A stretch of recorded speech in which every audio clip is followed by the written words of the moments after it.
प्रिय विद्यार्थियों, नमस्कार। हिंदी साहित्य माला में सबका स्वागत है। आज हम कक्षा 12 के पाठ्यक्रम के अंतर्गत आधुनिक साहित्य में छायावाद का अध्ययन करेंगे। प्रिय विद्यार्थियों, पहला प्रश्न है आपके लिए, छायावाद की प्रारंभिक समय सीमा स्पष्ट कीजिए।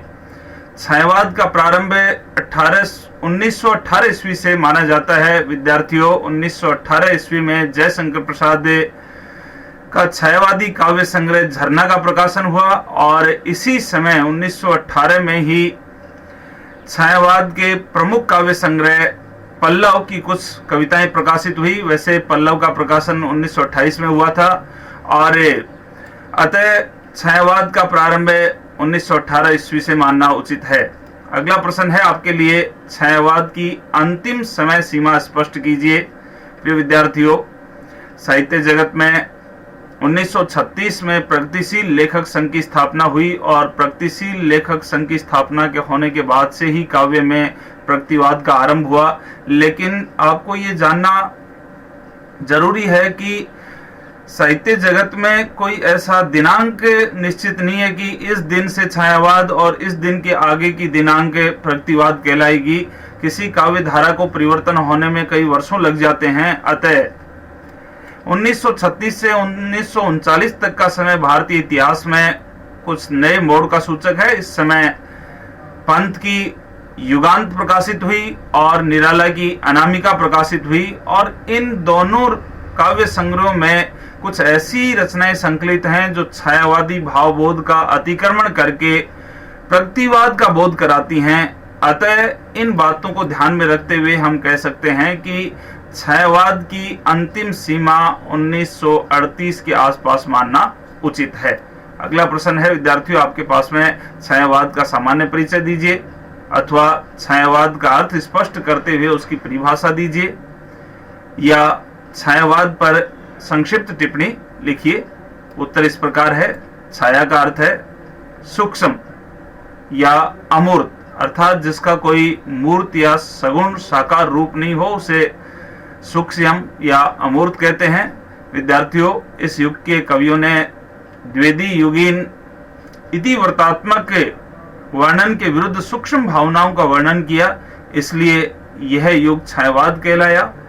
प्रेम, प्रकृति, मानव सौंदर्य की स्वानुभूति में और रहस्यमयी सूक्ष्म अभिव्यंजना जिस काव्य में हुई उसे हिंदी साहित्य जगत में छायावाद के नाम से पुकारा गया और छायावाद के प्रवर्तक जयशंकर प्रसाद माने जाते हैं।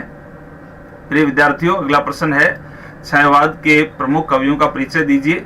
छायावाद के 4 प्रमुख आधार स्तंभ माने जाते हैं, प्रसाद, पंत, निराला और महादेव वर्मा। प्रिय विद्यार्थियों, पहले हैं जयशंकर प्रसाद। इनका जन्म 1889 ईस्वी काशी उत्तर प्रदेश में हुआ और हिंदी साहित्य जगत में छायावाद के प्रवर्तक के नाम से जाने जाते हैं और झरना, आंसू, लहर और कामायनी इनकी प्रमुख रचनाएं हैं। विद्यार्थियों, कामायनी हिंदी साहित्य जगत की एक बहुत ही महत्वपूर्ण उपलब्धि है, इनकी बहुत महत्वपूर्ण रचना है और वैसे तो कवि जो भी लिखता है वो महत्वपूर्ण होता है, लेकिन परीक्षा की दृष्टि से यदि हमें कोई एक पंक्ति लिखनी हो तो इनकी प्रमुख पंक्ति है, नारी केवल तुम श्रद्धा हो, विश्वास रजत पग तल में, पीयूष स्रोत सी बहा करो तुम जीवन के सुंदर समतल में। और अगले कवि हैं सूर्यकांत त्रिपाठी निराला।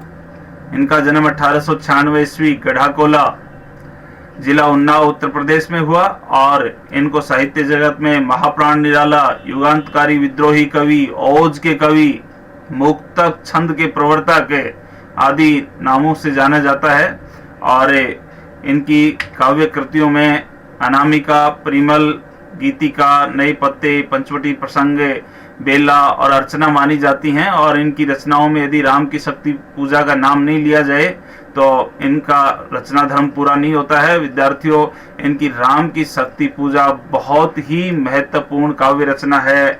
और विद्यार्थियों, प्रमुख पंक्तियों की बात करें तो इन्होंने लिखा, योग्य जन जीता है, पश्चिम की उक्ति नहीं, गीता है गीता। अगले कवि हैं स्मिता नंदन पंत। इनका जन्म 1900 ईस्वी कौसानी, जिला अल्मोड़ा वर्तमान उत्तरांचल में हुआ और प्रकृति के सुकुमार कवि के नाम से जाने जाते हैं। उच्छ्वास, ग्रंथि, वीणा, पल्लव, गुंजन, युगांत, युगवाणी और ग्राम्य इनकी प्रमुख रचनाएं हैं। विद्यार्थियों,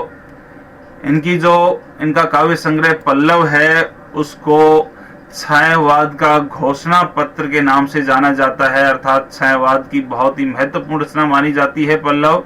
और हिंदी साहित्य का सबसे बड़ा पुरस्कार ज्ञानपीठ पुरस्कार और पंत को उनकी काव्य रचना चिदम्बरा के लिए दिया गया, ये 1978 में और 78 में। और इनकी प्रमुख पंक्ति है, जननी जन्म भूमि प्रिय अपनी जो स्वर्गादपि चिरगिरियसी। अगली जो कवयित्री हैं वो महादेवी वर्मा हैं और इनका जन्म 1907 ईस्वी फर्रुखाबाद उत्तर प्रदेश में हुआ। आधुनिक युग की मीरा के रूप में जानी जाती हैं। और निहार, रश्मि, नीरजा, संध्या गीत, यामा और दीप शिखा इनकी प्रमुख रचनाएं हैं। विद्यार्थियों, और हिंदी साहित्य के सबसे बड़े पुरस्कार ज्ञानपीठ से इनको नवाजा गया इनकी रचना यामा के लिए 1982 में। और प्रमुख पंक्ति की बात करें, विस्तृत नभ का कोई को ना, मेरा न कभी अपना हो ना, परिचय इतना इतिहास यही उमड़ी, कल थी मिट आज चली। और अगला प्रश्न है विद्यार्थियों आपके लिए, छायावाद की प्रमुख काव्यगत विशेषताएं लिखिए, छायावाद की प्रमुख प्रवृत्तियां लिखिए।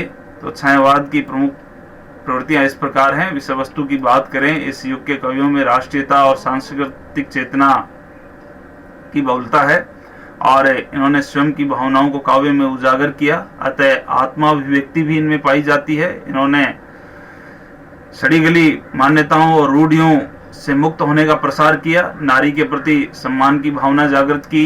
इनके काव्य में रहस्यवाद भी पाया जाता है, दुख और वेदना का स्वर भी मिलता है और सौंदर्य और प्रेम भावना भी इनके काव्य में मुखर है। और इन्होंने लोक मंगल की भावना से युक्त होकर काव्य लिखा। कल्पना तत्व की बात करें तो इन्होंने काव्य में नई नई कल्पनाओं का समावेश किया। और विद्यार्थियों, काव्य भाषा की बात करें तो छायावादी युग खड़ी बोली हिंदी काव्य का स्वर्ण युग कहलाता है, अर्थात सबसे खड़ी बोली काव्य की जो सबसे सुंदरतम रचनाएं रची गई वो इस युग में रची गई। और यदि छंद की बात करें तो इस युग में छंद से मुक्ति मिली, अर्थात छंद मुक्त कविताएं लिखी गई। और विद्यार्थियों, अलंकारों की बात करें तो परंपरागत अलंकारों के स्थान पर नए नए अलंकारों का प्रयोग किया गया।